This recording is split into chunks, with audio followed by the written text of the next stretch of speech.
Lozada Falk, del doctor Francisco Marmolejo, así también del candidato a doctor Sebastián Camargo Martínez y del doctor Andrew Dix.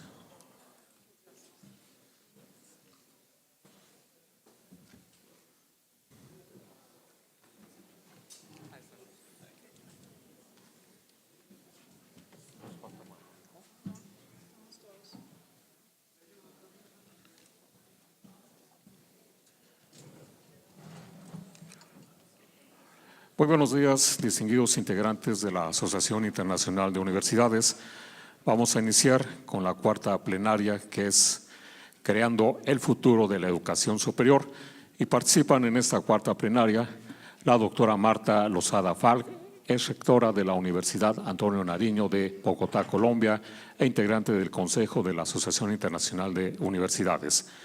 Así también del doctor Francisco Marmolejo, especialista en educación para la India del Banco Mundial, también del candidato a doctor Sebastián Camargo Martínez de la Benemérita Universidad Autónoma de Puebla y del doctor Andrew Dix, presidente de la Universidad del Colegio de Dublín, Irlanda, y también integrante.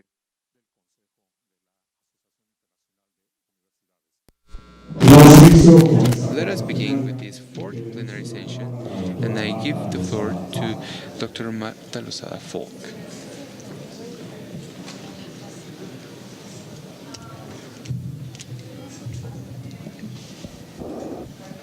Good morning to all.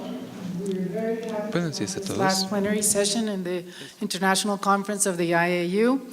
As we have heard in the different plenary sessions that have occurred during the last day, the first one was really devoted to addressing needs and developing strategies in higher education. The second one was mostly focused on addressing challenges and transformations from tradition to innovation. And the third one was really about how are we developing our responsiveness to societal needs and developing skills with the students. Now, we know, and we have been learning every year at the international conferences of the IAU about the different challenges that we are facing in higher education. I will just highlight a few of them. Some of them are like the lingering inequity that is present in higher education. The significant changes in teaching and learning that are going around the world in different types of models.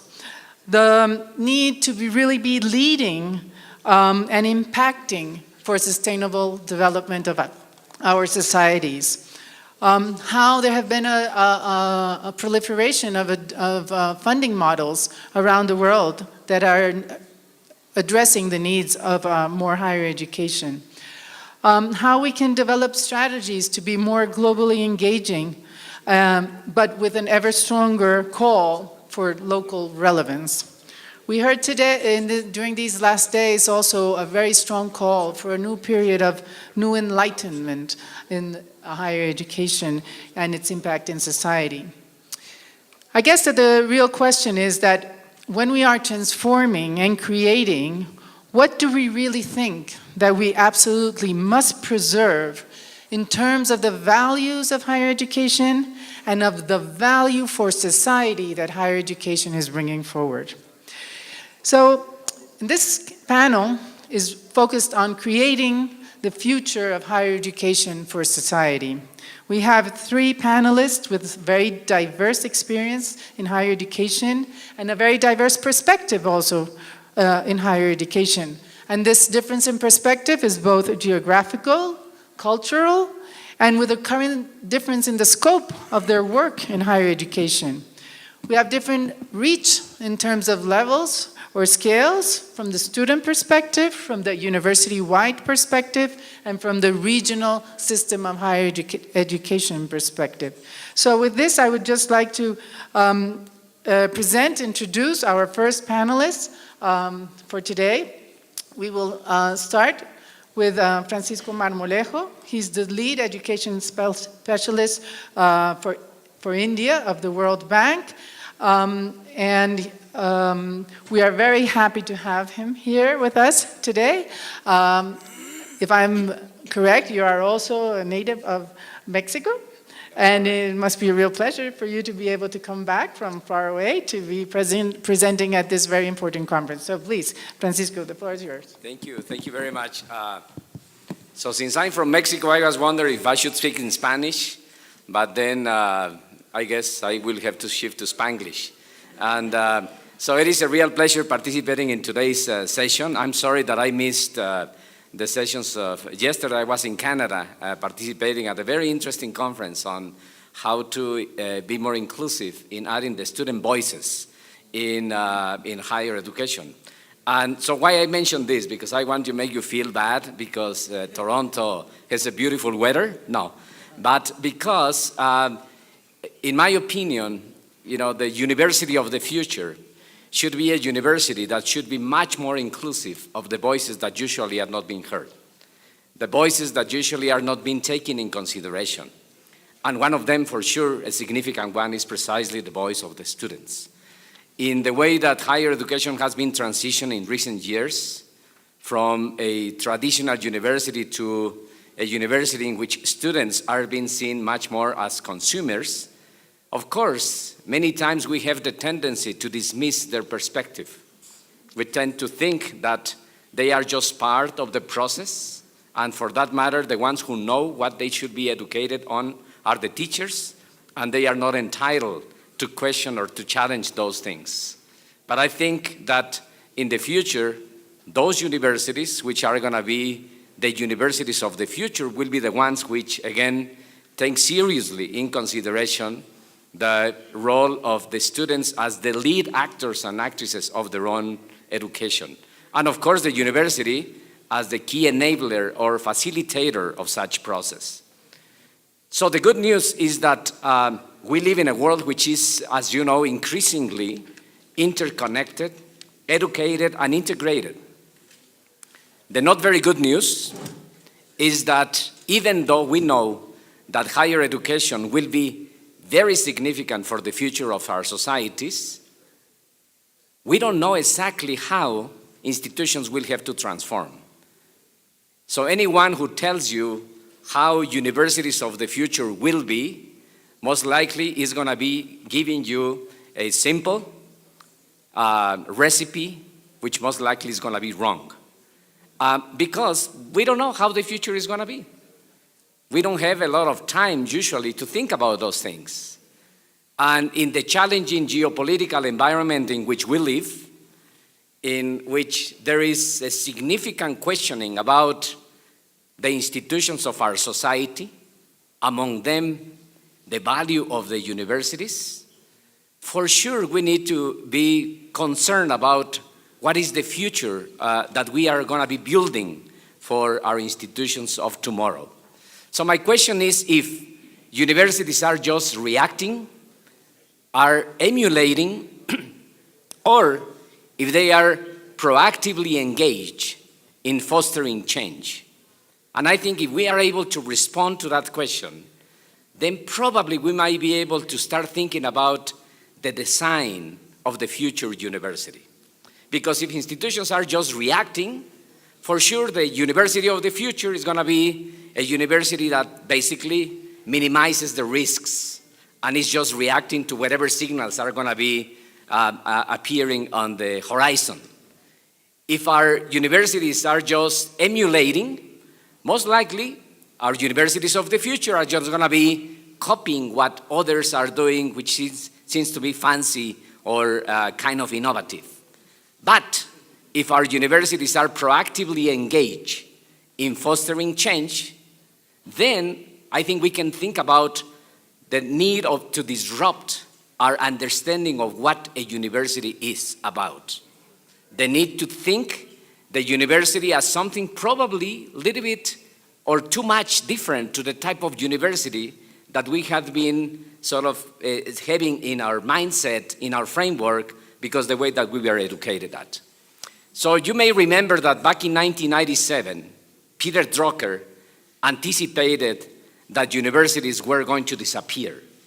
He said, universities won't survive, higher education is in big crisis, the college campus won't survive as a residential institution. Today's building, he said, are hopelessly unsuited and totally unneeded. And you might say, well, most likely Peter Drucker was wrong, because the universities have not disappeared. We are today, for instance, in a beautiful facility of the University of Puebla. Just in India, where I'm living right now, rather than closing universities, there are too many higher education institutions being established on a daily basis. Truly on a daily basis. In the last 10 years, there have been 6.8 new higher education institutions per day in India, including Saturdays and Sundays. So probably Peter Drucker was wrong. Probably Peter Drucker was exaggerating what the future will be about. Or probably he was right. Probably he was making the point that universities should change. That nobody can tell us that if society at all is changing, universities should not change. So I was, in preparation for this session, I was reading an interesting article about the ecological university. I don't know, you hear about that concept of the way that higher education has been evolving and the different scenarios that universities will have for the future. So I'd like to propose to you that universities of the future should be universities that, for sure, need to be more international, no question about it. But being international by the sake of being international doesn't mean absolutely nothing. Universities of the future should be internationally engaged, but locally connected, locally rooted, locally involved in the community where they are. Let me just give you one example of that type of approach, precisely of this university, the university where we are at, the University of Puebla. You may know, probably because the days that you have been here, and I have the privilege of knowing a little bit about this university, that this is not a single institution. It is a multi-campus system that has a presence in the entire state of Puebla, which is a very diverse state. So do you think that a university that it is, for instance, assuming the responsibility of preparing people with the needs of community is something that is too distant to the reality of today? That is not. I know about a program that they have in which they are preparing physicians, community-based physicians, with the idea of those community-based physicians staying in the community and serving the community for the needs of that particular community. Or that the university, through a social participation center, is providing literacy classes. I was reading a number about more than 7,000 adults which are being receiving literacy skills thanks to the role of the university. Or even the fact, probably you know, I don't know if you had a chance to go to downtown, that the fact that this is the university that has, in addition to the many roles, the role of protecting the cultural heritage of the city. They are depositories of more than 75 colonial buildings which are being used by the university, but which are being protected by the university in order to keep the inheritance, cultural inheritance of this state. So this is just one of the few examples of universities that are more rooted, connected to the needs of the community. And I think we need to think about those type of universities of the future. So universities of the future should be the ones that should be, again, globally mandated, but internationally able in providing students of the future. They need to be institutions that really serve as a role model for local and global corporate citizenship. So universities of the future will have to be the ones, as it is indicated by this article that I was reading, universities that are deeply networked to the society around it, institutions that make it knowledge resources freely available, and of course institutions that engage actively to bring about a better world. And I just finished by making the point that the future is not something that you extrapolate from the past with a sophisticated mathematical model. The future is not something that you guess by taking a look to a crystal ball. The future is something that you build, that you create, that you design.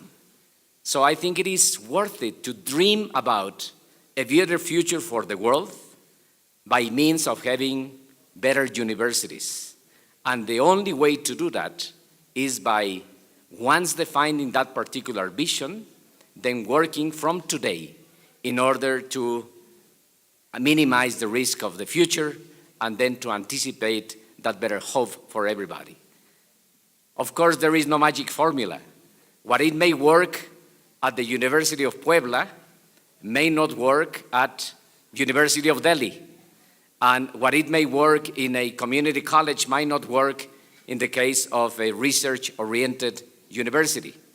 And of course, there are many tensions that are associated with that disruption that is needed in order to design those universities of the future.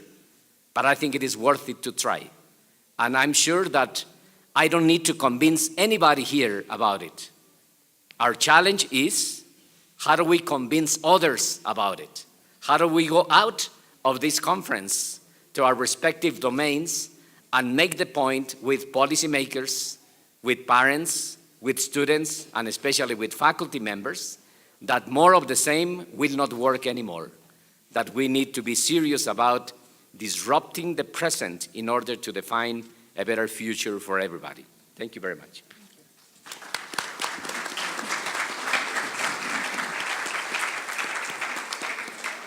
Thank you very much, Francisco.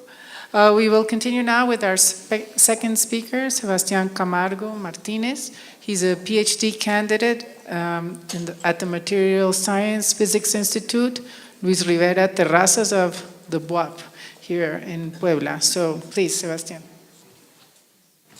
So hello everyone, it's okay to sound? So let me introduce myself. I am Sebastián Camargo Martínez, a PhD candidate of the Institute of Physics of the Benemérita Universidad Autónoma de Puebla. So I am local. So within the framework of the Plenary Session IV, I would like to touch a topic that is a little delicate.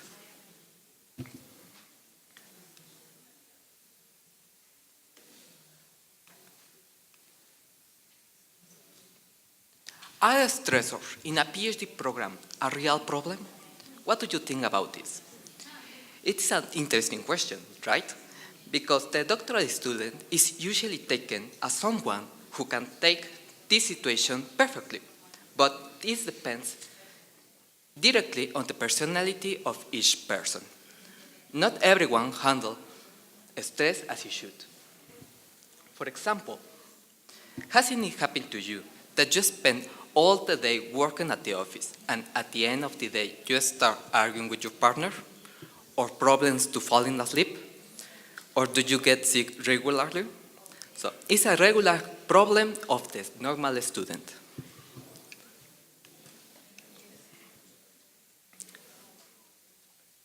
So first of all, PhD programs. So doctoral education offers the opportunity to achieve one of the highest degrees attainable through university education. Globally, there is increasing competition among the universities to attract and retain postgraduate students with university reputation and student experience influencing students' choice of university. These two factors are too closely related with university reputation, in part based on students' impressions of their experience. Understanding stress and stressors in early stage doctoral students is therefore important to provide a positive first impression for the student.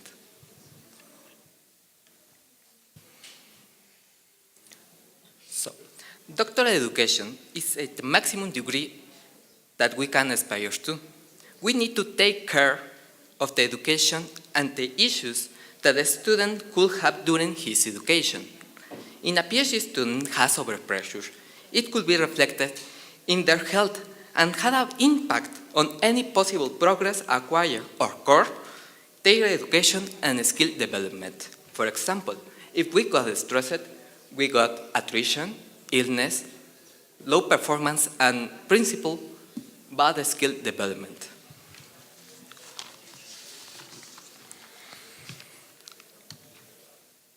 In this sense, how stress affects doctoral education?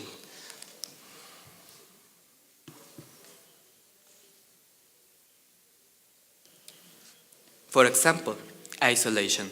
A sense of academic community is an important factor in helping a PhD students to adjust to their new role. The sense of isolation is experienced by those who had not found their departments to be welcoming, in contrast to the isolation felt by those who had not developed good department relationships. Students who experience a strong departmental community felt this informal support as form of shoulders and ears to make life easier. The general culture of the department influences the sense of community experience. Infighting with departments could be a source of stress. Students who complete their degree at a distance feel a detachment from the academic community. They didn't get the stimulation from discussion in this sense. So, other factor that is very important is the money. About financial limitation being a possible stressor, a student that had not finished a study with an allotted time frame sees a crucial financial outlook. The anticipation of future concerns can rise with one question: why I could not finish in appropriate time? What should I do if my scholarship is over? The financial impact of a study also emerged as a stressor in unexpected ways for some.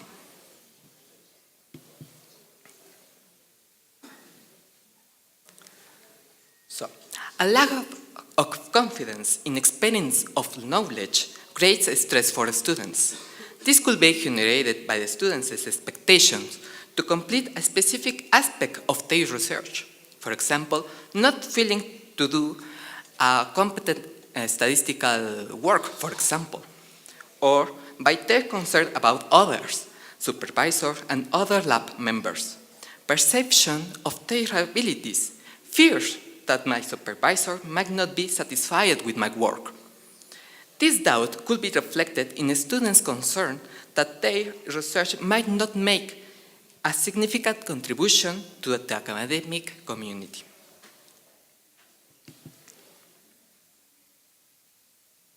In this sense, a student that has to report all the results of their research in time could feel overpressured by their co-worker in the laboratory or by the advisor. This could be reflected in the way of falling asleep at night. A student that didn't sleep well has a bad development during a normal day. On the other hand, the attrition has an impact directly in the personal life of the student, for example, with a bad mood or irritability.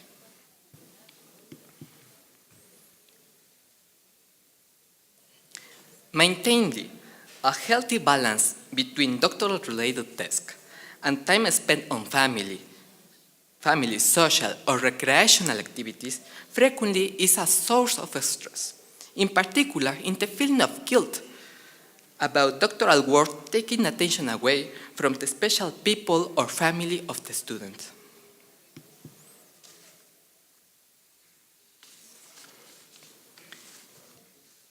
In this sense, the students need a way to escape from the pressure.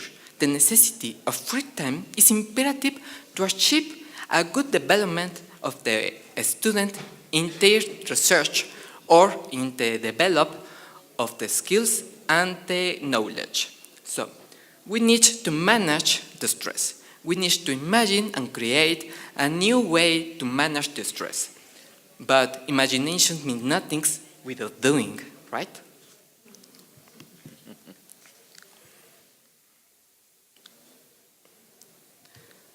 So, what is the new way to manage the stress? What do you think about this?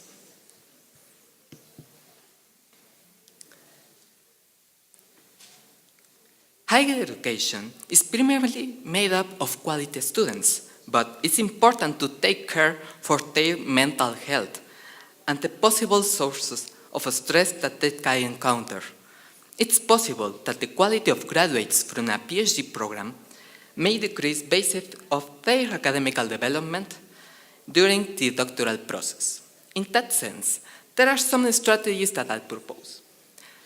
Manage and handle the time pressure. You have to do everything in time. If you don't manage it, you can do it, right?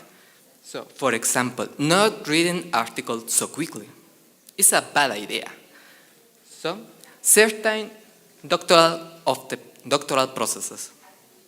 Make everything clear. Try to be part of the scholar community, for example, a sport team, and make a balance about the work and life. So, the necessity of today's world require quality students and graduates from the right development of science and technology.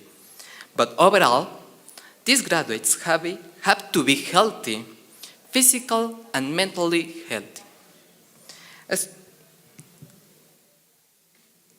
So, in this sense, stressing students is a factor that can impact, possibly, but most frequently, has a negative impact in the way that the students acquire knowledge and skills.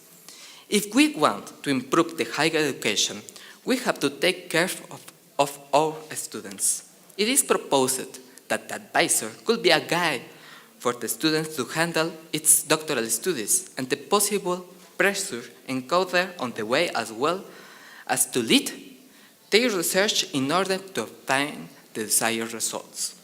I'm not telling you that the advisor has the responsibility of the students, no.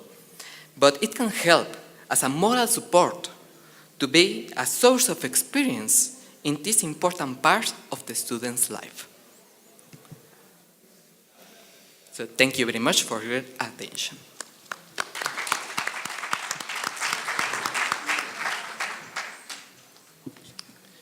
Thank you very much, Sebastián. So we will now continue with our third panelist, Andrew Deeks, the president of University College Dublin and an IAU board member. Andrew.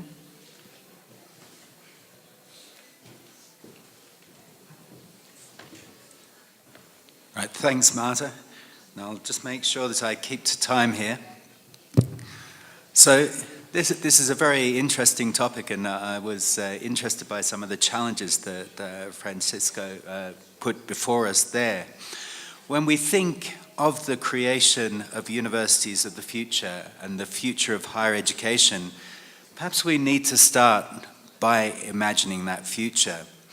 And Professor Kerry Facer, in the keynote, the rather technically challenged keynote that we saw on the first day, asked us to close our eyes and imagine the future. I don't know about you, but given that challenge, it's very difficult just to abstractly imagine a future when we have a world which is changing so rapidly, so quickly, particularly in a geopolitical sense. Those of you that have been tuned into the Brexit drama will realize that over the last 3 months, the scenario has been changing day by day, and you have absolutely no idea what the future might hold, though that seems to be coming clearer. But for 3 months, we've said we think it's coming clearer, and it hasn't. So I think that the first thing is, well, are we imagining a future, or should we, as universities, be working together to design a future, to design the future we want, and then to prepare the students and to prepare the technologies and the societies that can deliver that future. And so what I'd suggest to you is that we, as higher education institutions that contain the knowledge of the world, that contain some of the brightest individuals in the world and have the space to think, unlike many other institutions, that we have a duty to work together to imagine this future and then to make it happen. Now, of course, some of that work's been done. We've heard in this conference much about the Sustainable Development Goals, And the Sustainable Development Goals, and again, Kerry reminded us of this, the Sustainable Development Goals taken together start to show a picture of a future that we aspire to. But the Sustainable Development Goals are an attempt to, with a discrete number of projects, advance towards such a future. However, as again Kerry reminded us, all of these goals are interconnected, but more than that, the Sustainable Development Goals were constructed by a set of individuals with a particular perspective. And there are some significant parts of human activity missing from those. And I'd point out to you particularly the cultural aspects. So we've heard in this conference the value of indigenous knowledge, but there is nowhere within the Sustainable Development Goals a valuing of indigenous knowledge, a valuing of cultures, a valuing of the multiplicity of languages. So that there are significant pieces, I think, of a future that we, as an international community, would like to design, which are missing from the Sustainable Development Goals. So I think they're a good start, but we need to, as a community of universities, be thinking bigger than that, be thinking how do we create a sustainable global society that promotes human health, well-being, happiness, and preserves the cultures that we value. Once we do that, then perhaps we can start reimagining our universities to contribute to that. And it's very clear that we do not have the technologies currently to deliver a sustainable global society that will allow us to travel between continents the way we currently do, that will allow us to access the technologies. I see many people on their phones there using web services that are provided through servers housed in data centers, using vast amounts of power around the world to deliver the services that you're getting today. I don't think these are services that we want to do without. We don't want to do without the advances we've made. So we need to make more advances to ensure that we can retain and develop those services, but provide them in a way which is sustainable not just for 2030 or 2050, but effectively ad infinitum, as long as the world lasts. So that's, I think, what we need to be thinking about. Now, then in one of the breakout sessions, Professor Craig Shealy, talking about teaching and learning, challenged us, saying that the notion that human beings are fundamentally rational creatures is a false assumption, and that we can only understand human behavior by looking at the emotional and the psychological aspects, the life experiences of people. Of course, this isn't a new observation. Aristotle made the same observation, spent quite a lot of time thinking about the passions, the emotions that drive human behavior. And it's very clear that if we're to move to a sustainable global society, we're only going to do that by understanding and shaping human behavior.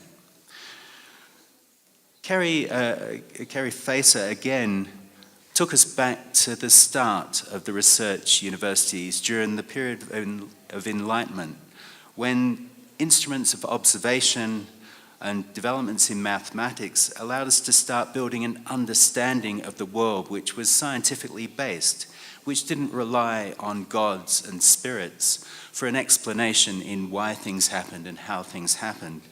We started to build models which were within our minds based on unchanging physical rules, and we moved away from superstition. And she pointed out that in doing that, then we started to deconstruct the world. We started to deconstruct into disciplines which were discrete, and those disciplines persist to this day. We've created more disciplines as we've gone along, but those disciplines form our universities. We've deconstructed things, we look at them piece by piece. And I think Kerry was encouraging us to think about how do we move beyond that, how do we put it back together.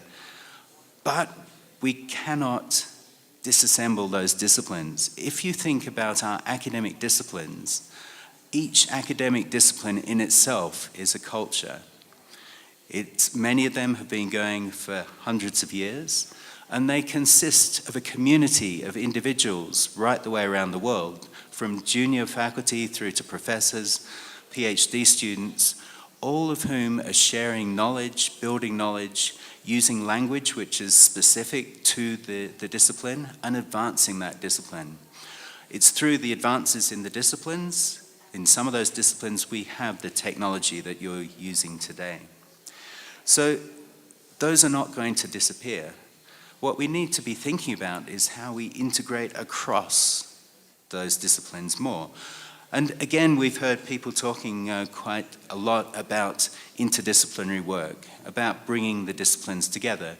And many of us during our time in different roles in universities have spent a lot of time working in interdisciplinary teams, bringing together interdisciplinary projects, and we understand the challenges of that because each discipline, as I said, has its culture. So all of a sudden you're working interculturally across some disciplines that are very different.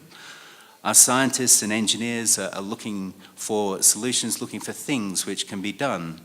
Many of our social scientists see themselves as commentators on the world. They're looking and analyzing at a distance the things that are going on, just as much as we have many researchers looking at higher education and particularly looking at leadership in higher education. However, none of that research is impacting on how higher education is being led. So when we put together interdisciplinary teams to address global challenges, we need to have people brought round to a different way of thinking, a way of thinking that we are actually looking to advance solutions here. Now remember that the Enlightenment and the research universities brought us down a particular way of educating students. We educate our students to collect evidence, to look for patterns in the evidence that they've collected, to reason from that evidence.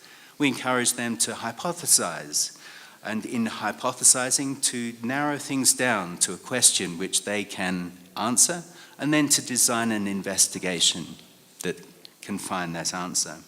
So we're teaching them to deconstruct. We're teaching them critical thinking and reasoning. We all boast about that. And we're also teaching them knowledge, techniques and skills that relate to their particular discipline area. So perhaps what we need to do now is to add to that. Let's not throw it away. The idea that we would throw away hundreds of years of development of disciplines, of development of ways of thinking and knowledge doesn't seem effective and seems unlikely to happen. But perhaps what we need to do is now enhance that. And many people are talking about the soft skills now. They're talking about the value of the people skills, the communication skills, leadership and team working. And certainly when I talk to leaders amongst the industrial community, the leaders of large organizations, this is what they're most valuing in our graduates. And I think we all say that we develop those skills in our universities. But often we assume that they're developed we provide the students with activities such as group projects, such as internships, international mobility opportunities. We assume as a result of that, they build these team-working skills, they build this intercultural competence. But we haven't a way of assessing that, and we don't have a formal curriculum showing the skills that will be developed. I'd suggest to you that we have an opportunity, and we have an opportunity as an international association of universities and as each of our universities working together to start to explicitly develop a definition of the skills that we see we need in our students to lead to the future we hope to achieve. Clearly, these people skills, working interculturally, working with people from very different backgrounds to themselves. Communication is part of that, but only part of that. Presentation skills, then the team-working skills, these are all extremely important. The digital skills, everyone will need digital skills. This is something important. And we need our students to be educated in an environment of creativity and innovation. They need to come out expecting to raise questions, expecting to lead innovations. Now, we want to develop those skills within our students, but I'd suggest to you that we also need to be developing those skills in our faculty. And it's only by developing those skills in our faculty that we can effectively then develop the skills in the students.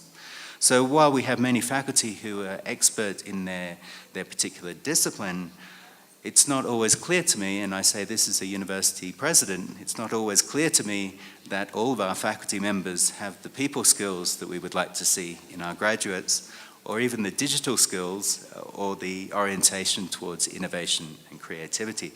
So I think in terms of transforming our universities for the future, we need to be looking at our faculty, we need to be recognizing the value of our disciplines, of the disciplinary expertise that we have, but then we need to be enhancing it. We need to be having a dialogue across the universities, across the world, in terms of what that enhancement looks like. And we need to be involving the faculty in designing that enhancement in order that then that can be brought through to our graduates, so our graduates develop the same skills. Just as an example in the way that we are starting to move at UCD in our new strategy towards this, we've identified 4 strategic themes which we're saying are going to flow through everything we do as an institution, so through our research, through our teaching, but also how we function as a community and an organization.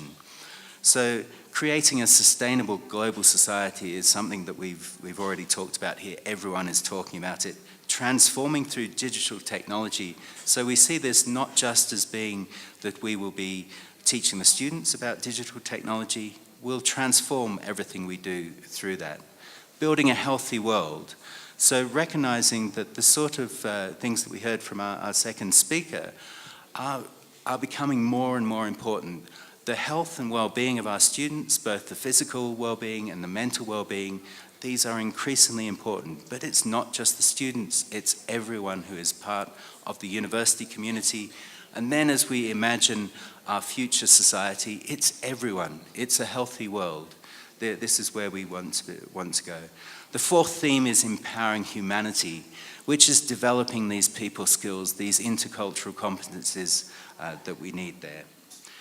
So that's where we're going with this. I hope what I've said has been of interest. I'm out of time, so I'll stop it there and I'll be happy to take any questions as we go forward.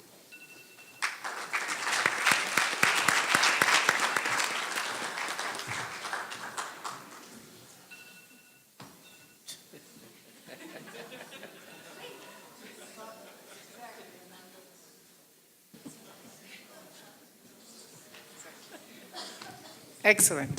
Thank you very much.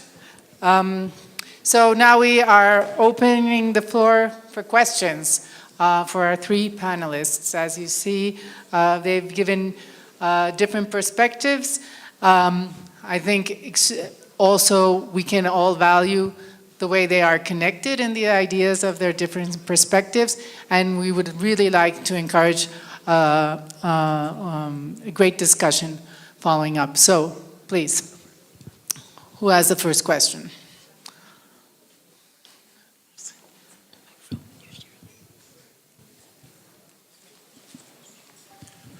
Thank you very much.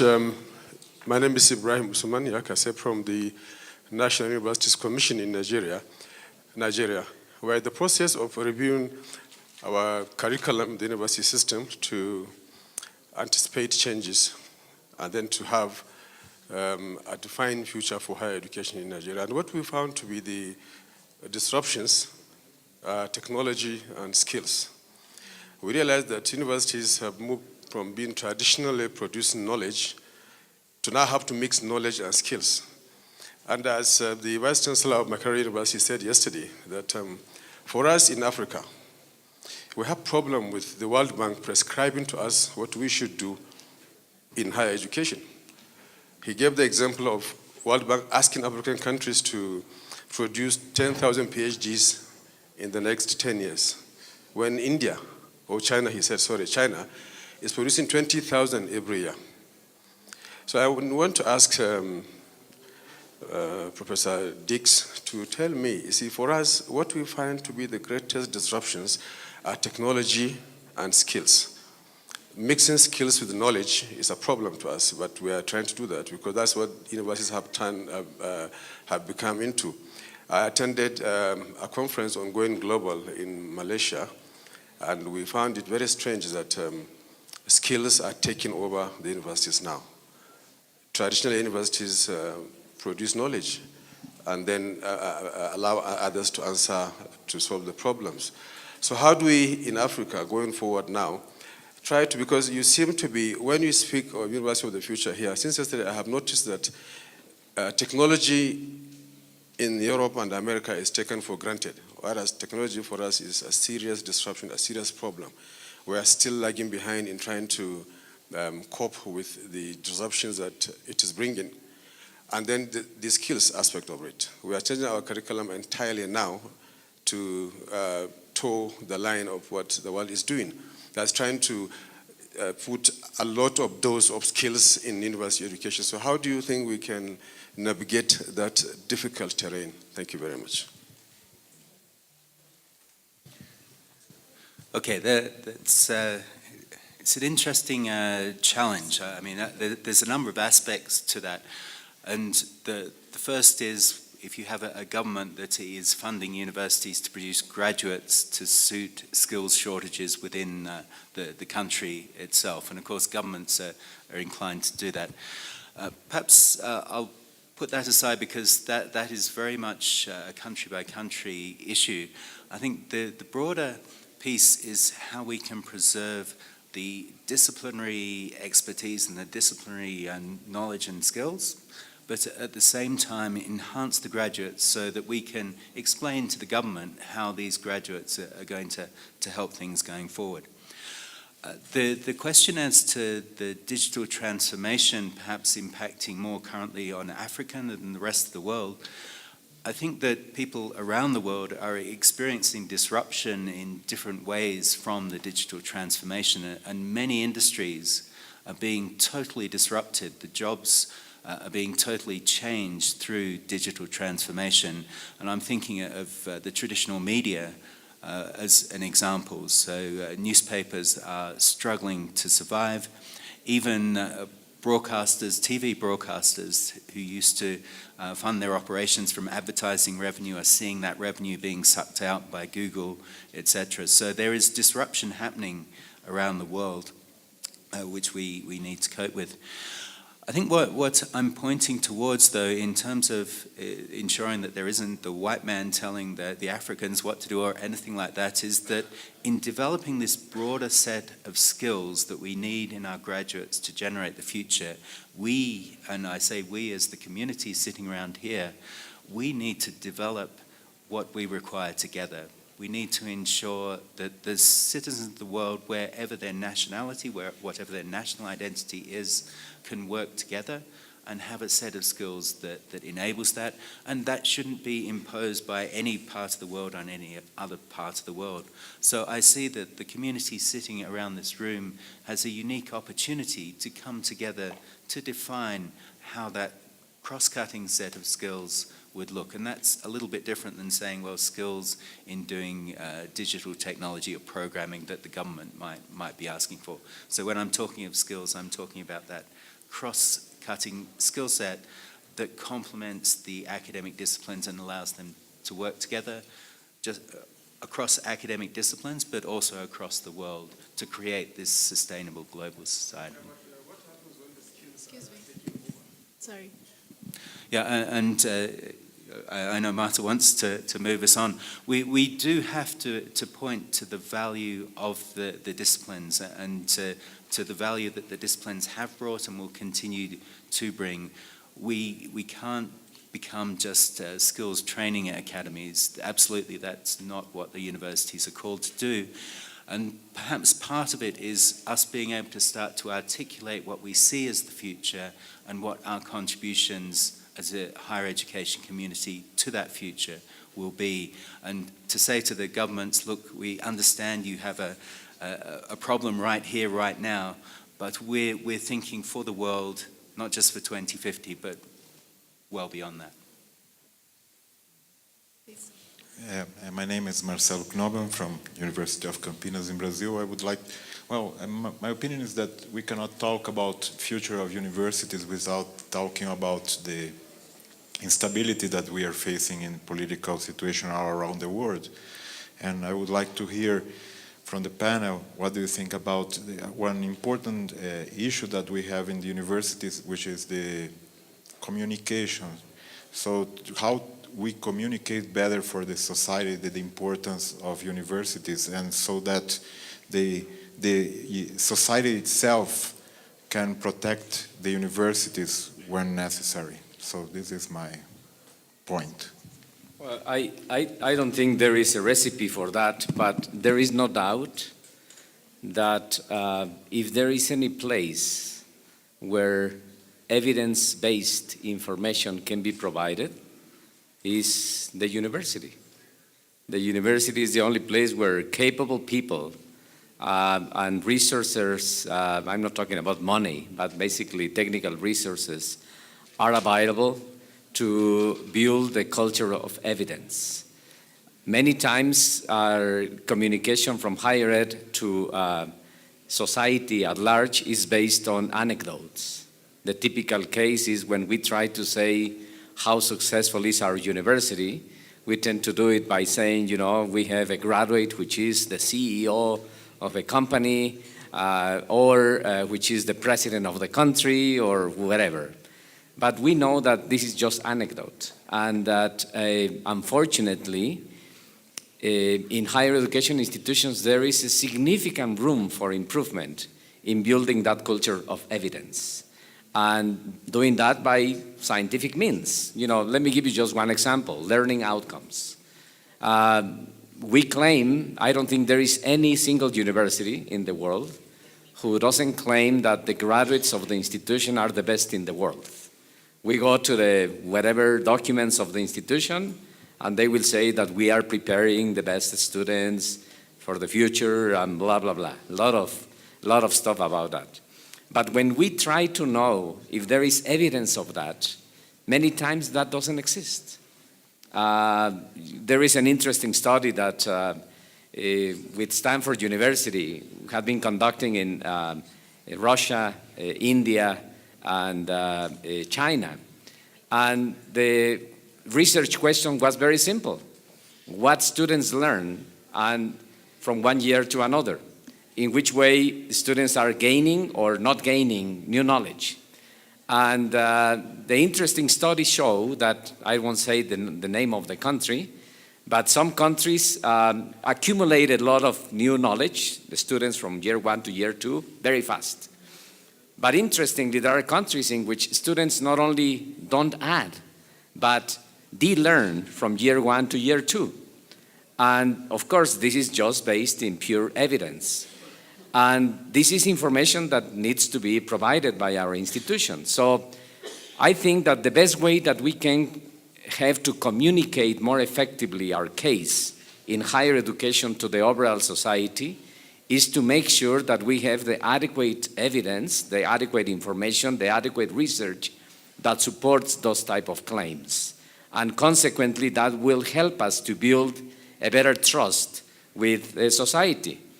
All of us know that higher education is the best enabler of socioeconomic mobility. We know that higher education is the place where people gain sort of appreciation for democracy. We know that higher education is the best place to make people to be healthier in the rest of their life.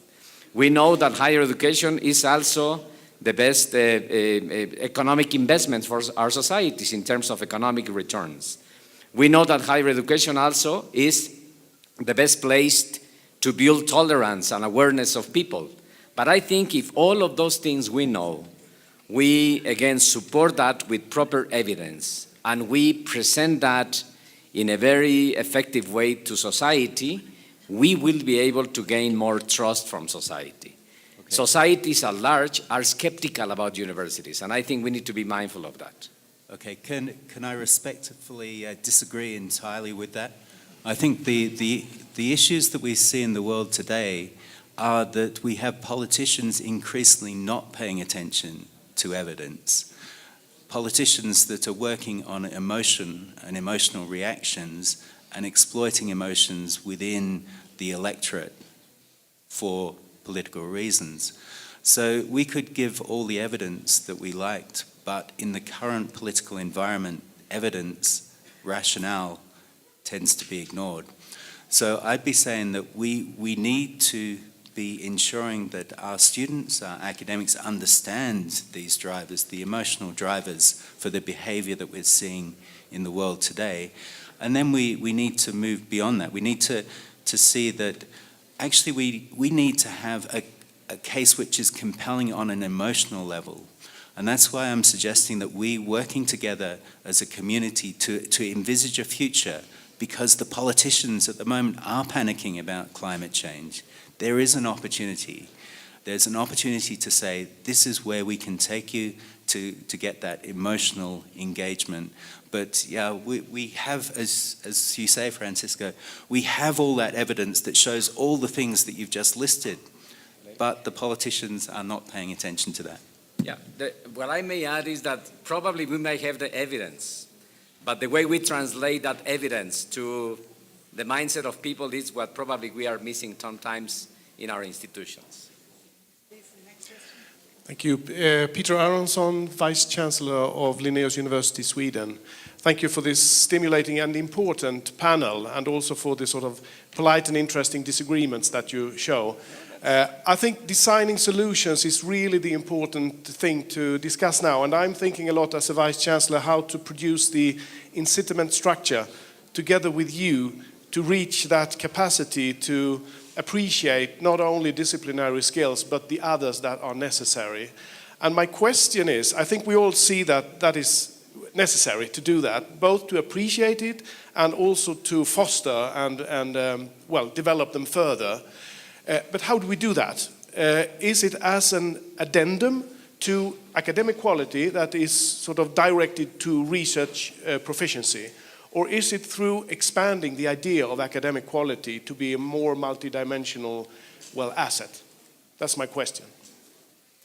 And I think the second, I'd be inclined towards the second, but recognizing that we're not starting from scratch. We have hundreds of years of accumulated knowledge, culture, ways of working. And the question is how we adapt that. And I know Dala, in the discussions we had in the GMA, was suggesting that we need to put the challenges before the academics to expose them to papers that discuss these aspects and to engage the academics in this. And I might kind of point to Dala and get her to say a little bit about the interventions that she's been doing.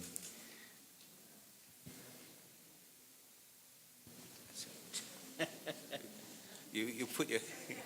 Yeah, someone... Sorry, I only have one. I'll be back.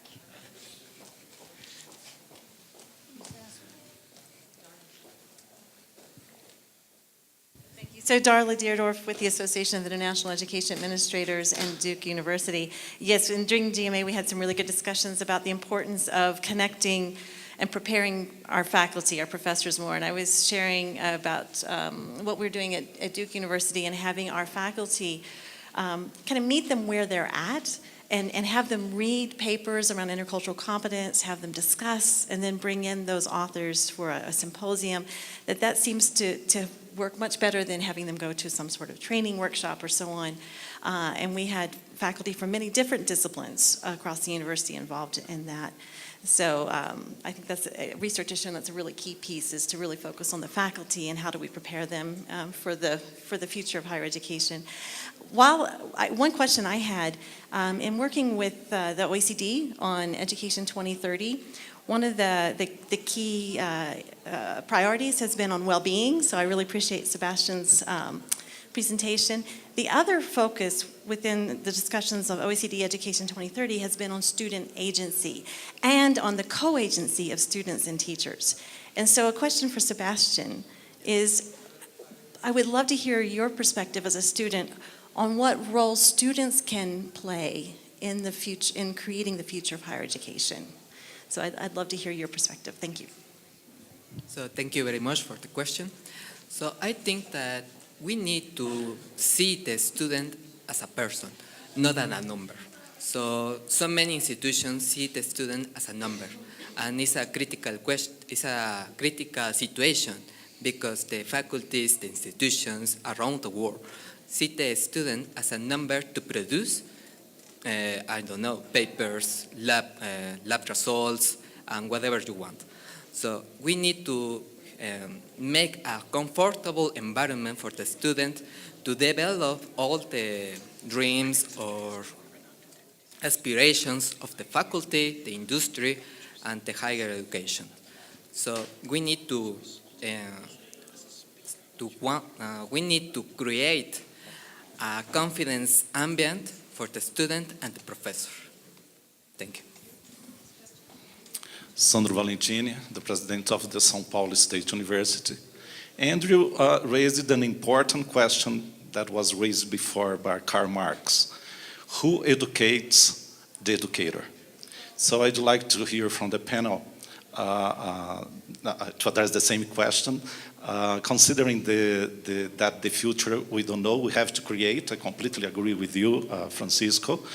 And also, in nowadays that we tend to give more autonomy to the students in the process of education. That's my question to the panelists.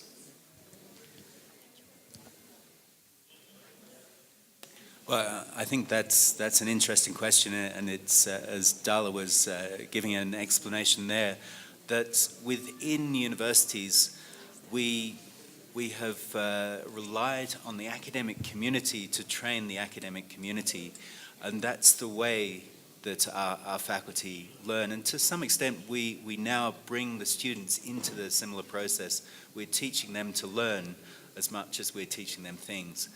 So I think it's a matter of working with our faculty to co-create these future curriculums, to challenge them, to put some of these issues in front of them.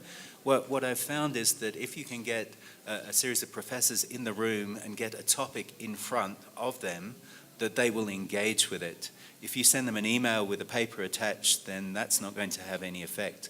But I think increasingly we do need to get our faculty focused on these issues in creating the solutions within the academic community, not just university by university, but coming together across the universities, and as I was mentioning previously, ensuring that that's representative of the global community, that it's not focused on one particular region of the world or one particular type of thought.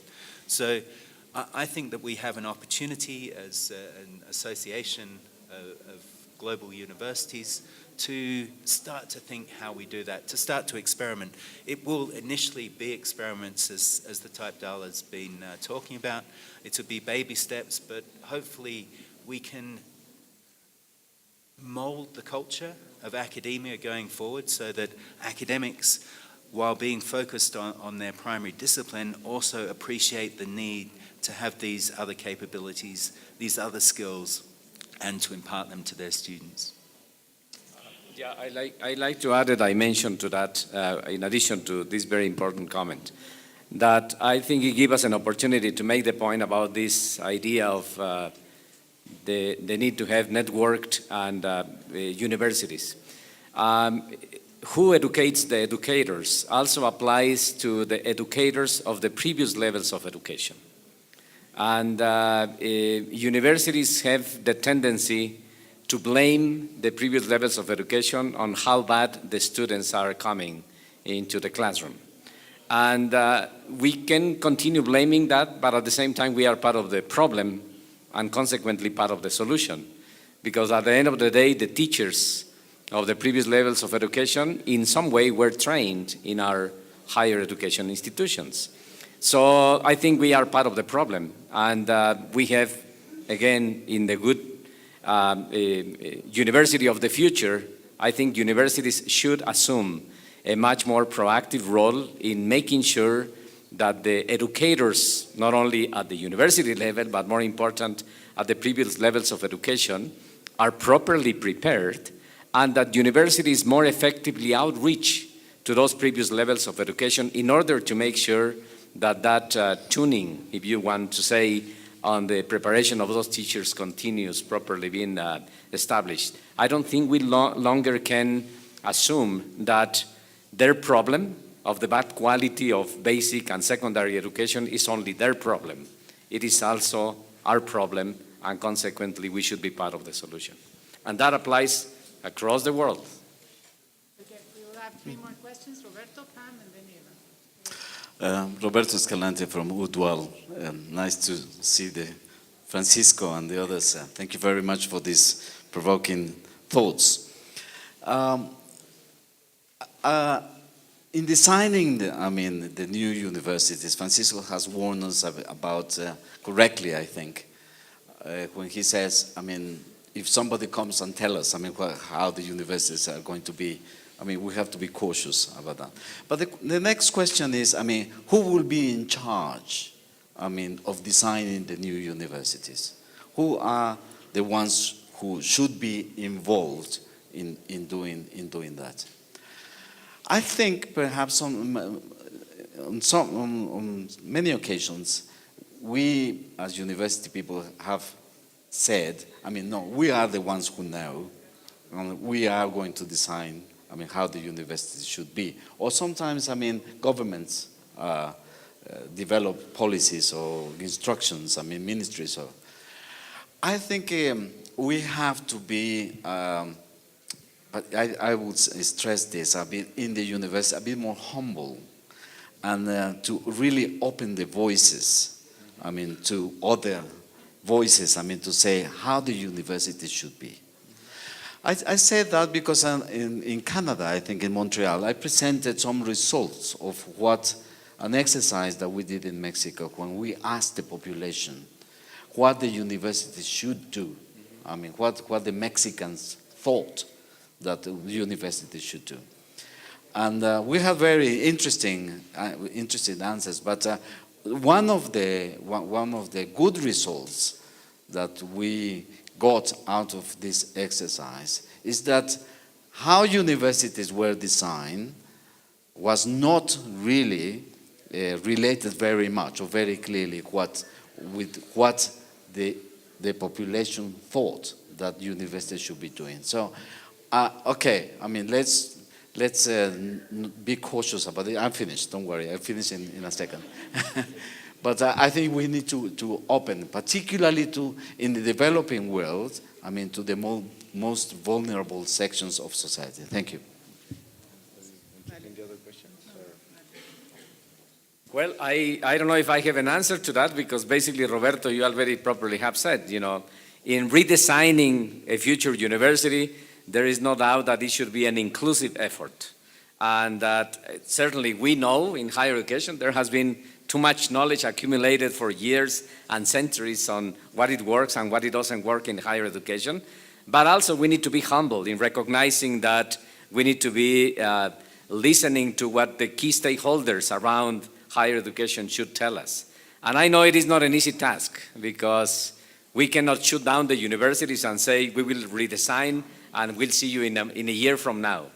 And Arthur Levine used to say that higher education was having the crisis of the Titanic, because while the ship was sinking, the captain of the ship, which you wonder who is the captain of the ship in universities, says that the first priority is the crew, the second priority is that the show should continue, the third priority is that we will create a commission to define the future of the university, and then the last priority is the passengers, which are the students.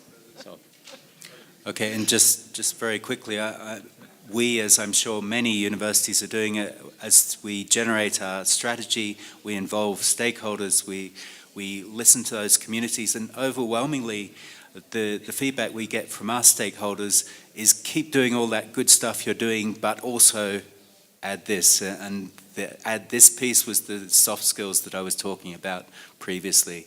So certainly we find that the stakeholders do respect the universities, but then they have a series of suggestions in terms of additionality that they would like. And I think that's valuable, and I think that then comes back as a challenge to the university in how to respond. Yeah, I would like to get back to the student perspective, because now we have a student on the board, and you are the future.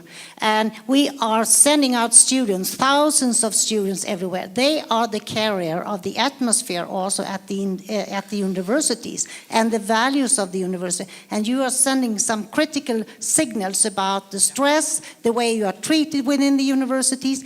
If you go out with that view to society, it's not good for us. So I think going back and see that we really have to take into account what are the students want, and also do we give a good picture? Do we give the values of higher education when you are at the institution? And that connects also to what you, Francesco, said, and that is we don't talk too much about we are educating the school teachers. And if we want to do something to inequality and the value of knowledge, we have to have very good school teachers. And that is a perspective we don't discuss enough, I think. Okay, I think that the solution is very simple. We need to create a friendship between the professor and the student. If the professor has a good relationships with the students feel a comfortable environment to develop all the skills and the knowledge. So the perspective that I think is the correct way to make a solution about this is the friendship. So we need to create a comfortable environment, and the institutions has the responsibility to create this environment. So I don't have to do more. Thank you very much for a very stimulating panel. All three speakers raised some really interesting points. I wonder, I would like to go back to a question that was asked about the moment we are and the era we are in which there is a loss of trust and an increasing undermining of universities in many, many countries.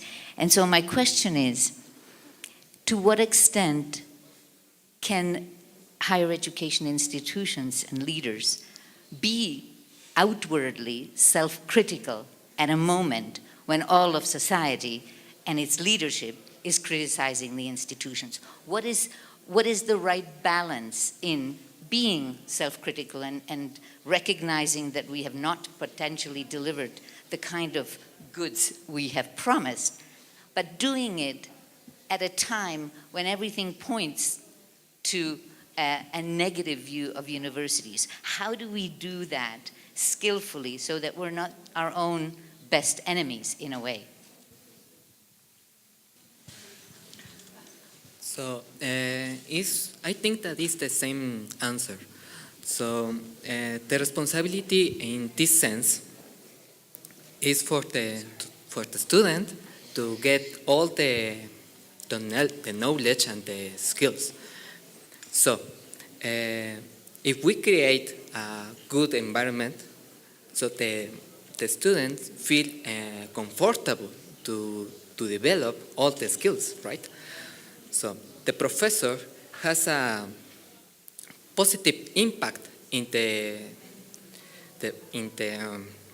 I don't know how to express it, in the develop of the skills of the students. So the institutions want results, right? So the institution wants a paper, a lab work or office work. We don't know.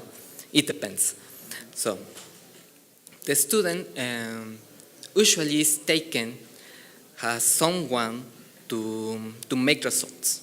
So not the professor. The professor is only a way for the student get the results. So we need to make a comfortable environment between professor and student.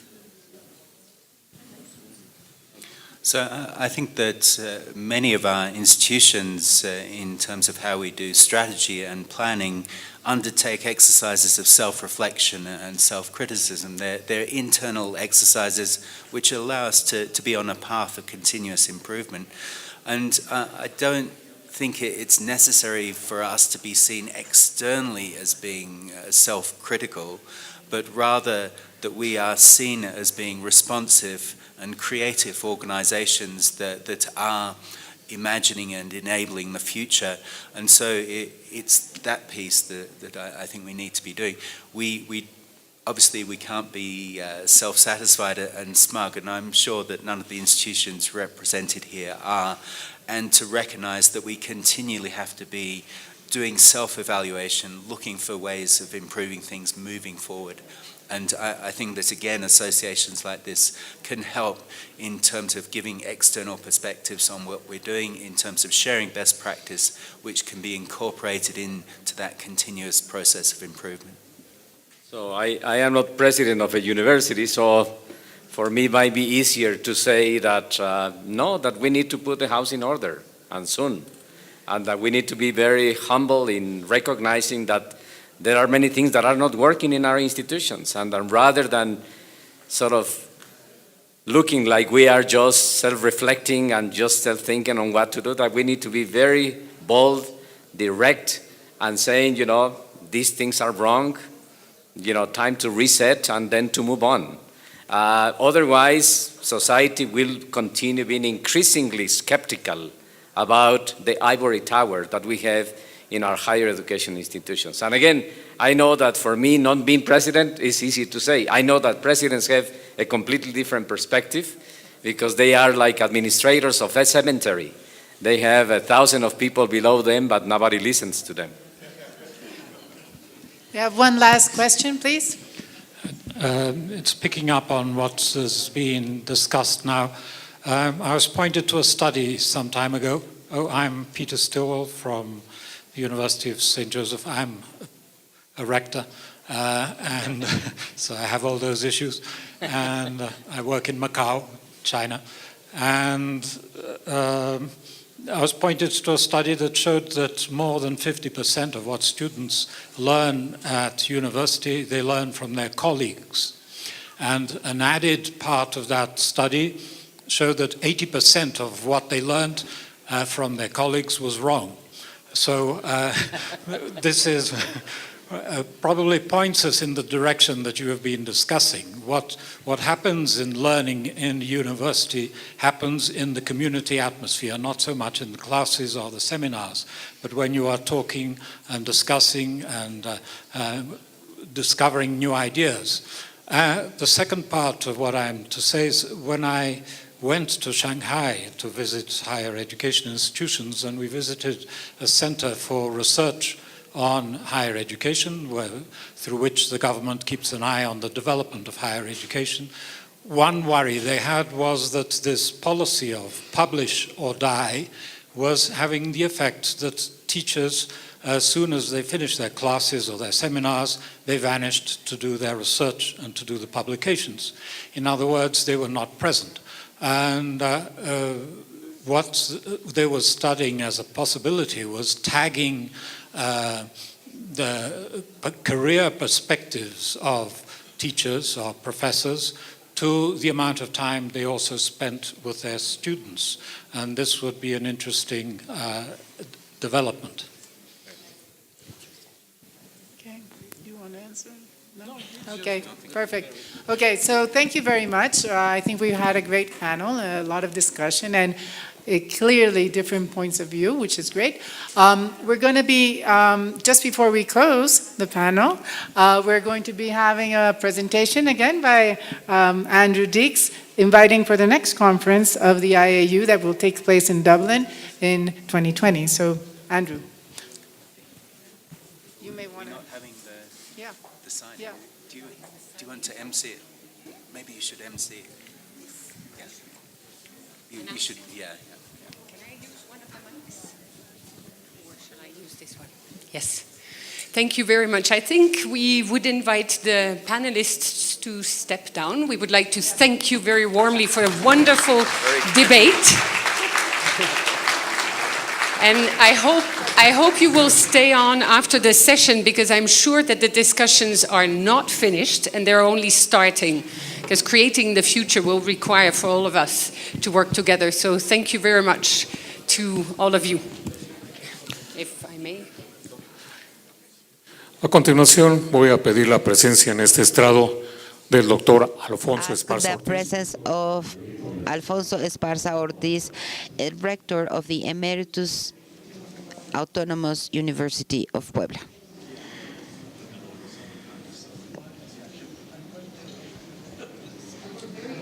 Estamos muy complacidos en Rector darle la Ortiz. bienvenida. Thank you very much for being with us, and Andrew. So En these estos are- momentos, el doctor Alfonso Esparza Ortiz, rector de la Benemérita Universidad Autónoma de Puebla, hace entrega de la sede 2020 al doctor Andrew Dix, rector de la Universidad de Dublín, Irlanda, que será la sede de la próxima conferencia.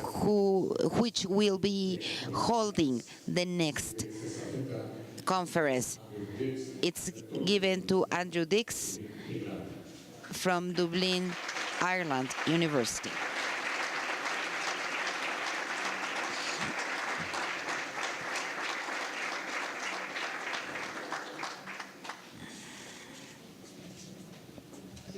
Historical moment, because we will move from the 2019 conference that has been so beautifully hosted by your university, and I will not be long now because the conference is not over, yet we also know that quite a few will travel this afternoon, and we wanted to have this moment more specifically with a full room to actually thank you officially here already, and to also thank Andrew Dix already for accepting to host this wonderful conference next year. So I thought that this gesture, thank you very much for accepting to hand on the baton to the next event. What we will now do in your presence, Rector Ortiz, is that we will have Pam and Andrew officially sign the agreement for the conference to take place in Dublin. So if I may invite the three of you to the table behind to have a little bit of decorum. It's always difficult. We're not the best at organizing. Yes, please.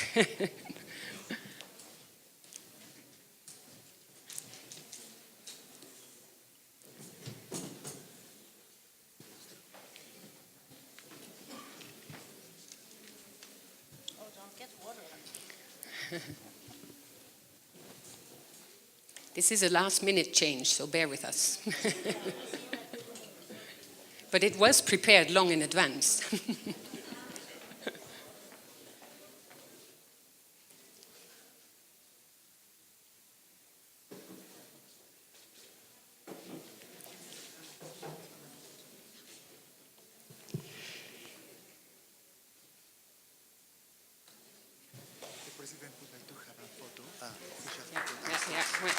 Where is he?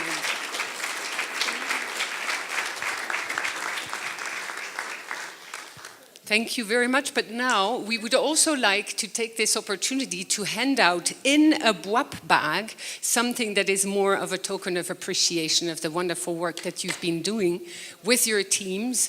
There are many teams around, and I will have the opportunity to thank them. But we have prepared a bag of appreciation with inside not only some of the work of the IAU that BWAP has participated in, but also something that hopefully will be the beginning of our collaboration into the future. Thank you so much. And we will now show a little film to actually show that, yes, BWAP, Puebla, wonderful city. Dublin also has something to offer.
Bienvenidos a Dublín, bienvenidos a U7.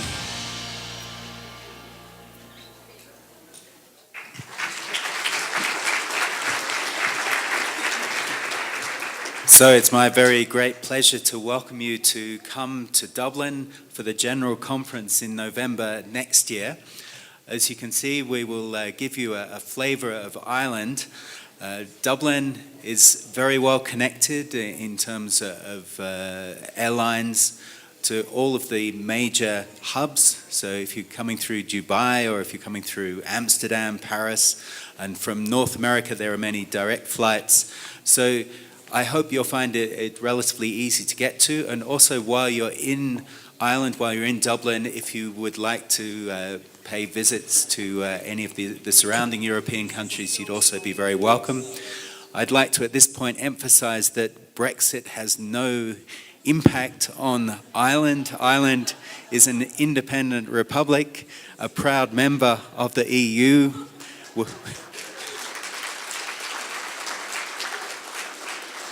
And our currency is the euro. So if you're preparing to come, bring euro, not pounds. So I look forward to welcoming you to Dublin. You can see that the discussions we've been having this year are very rich and pointing towards the value of bringing together groups like this to imagine and design and facilitate the future.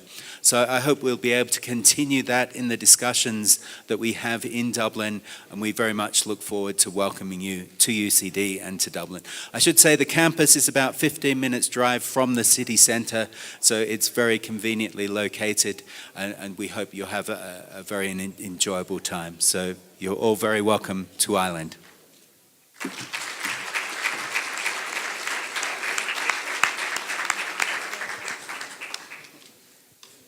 So we thank you very much. This is the closing of this session. And again, let me thank Rector Ortiz for having been with us now this morning for this important ceremony of handing over to the future. Think also that the conference in Dublin is a general conference and thus will be election time.